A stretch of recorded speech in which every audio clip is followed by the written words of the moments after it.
All right, what's going on, everybody? It's the Signal King here, bringing down another trade breakdown for you guys, breaking down the best trade from the week, providing the most value I can for you guys. So let's get right into it. All right, so let's get right into it, guys. So this trade actually came from New York session, but I deleted everything here to start with a fresh trade breakdown, right? So let's start with the same thing as always. Let's mark our highs and lows, which is the first thing in my strategy. And the rule for this, guys, is to mark this on the M5 time frame, right?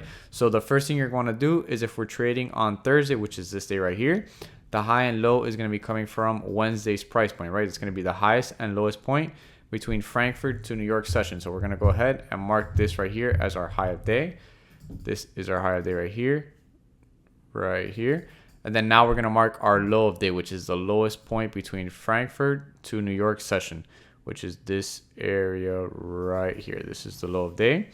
And then now we got to mark the previous high and previous low of day, which is going to be two previous trading days than the one we are trading from.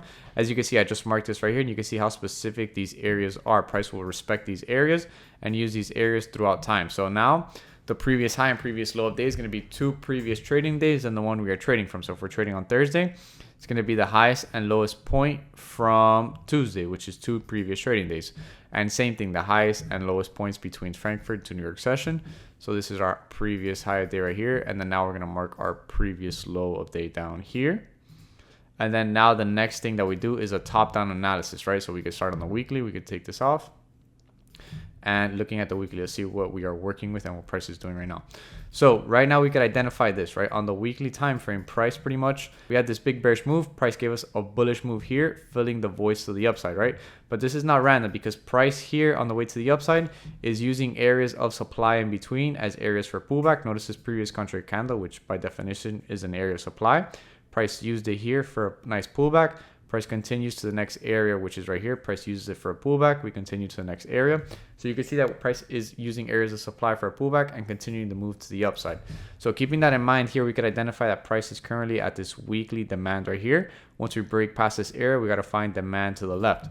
Now, keeping that in mind, we go to the daily and let's break this down a little bit more. So on the daily, we could identify that we have this area of demand right here, this area right here. So you can mark this as daily like that. Daily. And then now let's go to H4.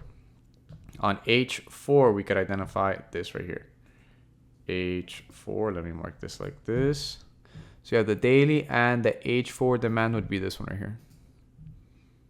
Previous contrary candle before the push, that is not touched. Now, why am I marking this area? Because this area here was touched. This area was touched. This area is not the previous contrary candle before the push. It's this area right here. This previous contrary candle created this push to the upside. So we have the daily and the H4 demand right there. Now, if we go to M15, this is what we're working with. Notice how price did this right here. Price used this area. We tapped this demand. And then notice we used it. Price pulled back. But this pullback here, if we look, notice how it's pretty much into, let me see on H4, right here. Notice how price hasn't broken past this area right here. We're pretty much using this area. It's a little bit hard to see, but notice how price has been respecting this area of supply right here. Pretty much like this. You can see how we're respecting this area, this previous contrary candle. And the key thing here, guys, as well, is this right here. So let me point this out. All right, but now noticing this, guys, that price is respecting this area. We're getting volume coming off. Notice how we have this nice void to fill right here. So the first target on H1 is going to be this H1 demand right here that created this push to the upside. H1 demand, we go to M15. This M15 demand down here. Mark right here. Like that, M15. So when we come to trade, this is what we're presented with right here. Let me take this back down right there. So we could identify pretty much that we're coming off this area of supply. These are our first targets here.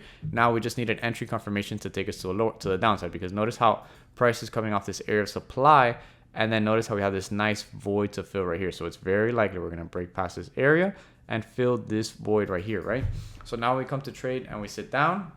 This is what I noticed, guys. So check this out. Fast forward. Okay, right there. What do we have? Right here, when price did this, I sent a sell limit right here, because what is price doing? To be very specific. So notice this M5 supply that was created during London. pretty much right after pre-New York and New York. Notice how price taps this area to the exact pip, and that is where the volume is coming down from. Look, the sauce I'm dropping right now is more fire than the Rolex that Alex gave me, so make sure you guys pay attention. So notice this M5 supply right here that price taps to, and that's where the volume comes off of. And then this is our main target here. So everything is pointing that we're selling. Now when price created this M5 supply right here, M5 supply right here, M5 supply, you guys are going to see this. Mark this like this, M5.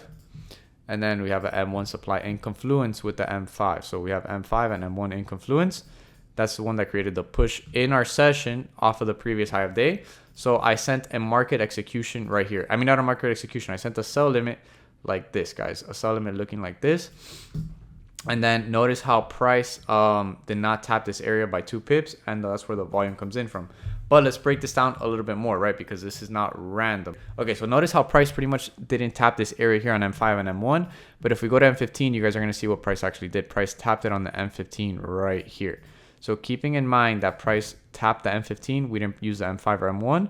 I deleted this. Like I told everyone to, like, I sent a new entry is what I did. So when we go to M1, keeping in mind that price tapped M15 and we saw its volume coming down. So let me move this here like this. This is the sell limit originally I sent, but price did not pull back to M5. I used M15. You can see that's where the volume is coming off of. And then we just fast forward a little bit. Right. Okay, so right here, I sent a market execution right here. So noticing how price is respecting the low of day, and we created this M1 supply right here like that. So this is a new entry. So I sent the sell limit right here. You can see that price did not use this area by literally 2 pips. And then price created a new area supply right here. I sent the market execution, and we just let price do its thing. Let's go down 15. Notice price is stuck in this range, not enough volume. And then at nighttime, that is where the volume comes in from. So check this out. Notice price hit. I'm here drawing a 1 to 4, but price actually gave us a 1 to 2. This is the trade right here, guys. So notice how price gave a 1 to 2 off of this supply right here. Notice how price like I told you guys, I used M15. And then during the session, we created a new area of supply. That's where I sent the market execution from. And you can see that price hit take profit during Frankfurt session. Now there was news the next day, and news drove price a little bit higher, and then price continued to move. So to check this out, this is the original entry right here that we wanted first. This entry right here, but you can see that price missed it by 2 pips. It used M15, so we sent this new execution right here. You can see that price gave us a 1 to 2. Now when news came in, this is not random, guys. Check this out. So notice what price does when news came in. This is still the targets down here, right? But notice if we just fast forward, price pretty much, look at this, to the exact pip. You can't make this up. Price pretty much pulled back to that area where the sell limit was at. And that is where all the volume came in from, taking out the targets that we have down here. So notice where we wanted to sell from, that is where the volume came in from. Our trade was perfect, but the news drove price to this area up here. And that is where the volume came in from. All right, so I hope you guys replay this video, take notes, and study what I'm teaching you guys. I'm literally giving you guys my complete strategy for free. That has me on a 12-month winning streak and a 10-week consecutive winning streak. The Signal King so far, they took down my Instagram, but we're working on it to get it back to keep providing the most value I can. So make sure to leave a like, comment, subscribe, and I'll see you guys in the next one. Peace.